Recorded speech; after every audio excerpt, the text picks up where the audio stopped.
Har bir inson hayotida bir marta bo'lsa ham shu gapni gapiradi. Nima deydi? Men hayotda charchadim. Musofirlikka yurishdan charchadim. Bola boqishdan charchadim, hayotimdan charchadim, kir yuvishdan charchadim, hovli supurishdan charchadim. Umuman butun ishlardan, hayotda ishidan charchadim degan gaplarni gapiradi va gapirmoqda. Hayotida bir marta bo'lsa ham. Uzr, mingdan ming uzr. Biz insonlar bir marta yotib, damimizni olib, to'yib uxlab olsak, bizni charchoqlarimiz chiqib ketadi. Biz insonlar hech qachon hech narsadan charchamaymiz.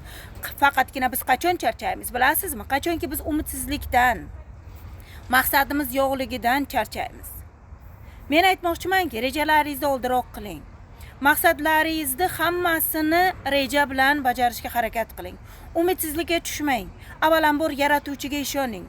Yaratuvchi siz bilan birgalikda hamisha va keyin o'zingizga ishoning. Hamisha ishonch bilan ishingizni boshlang.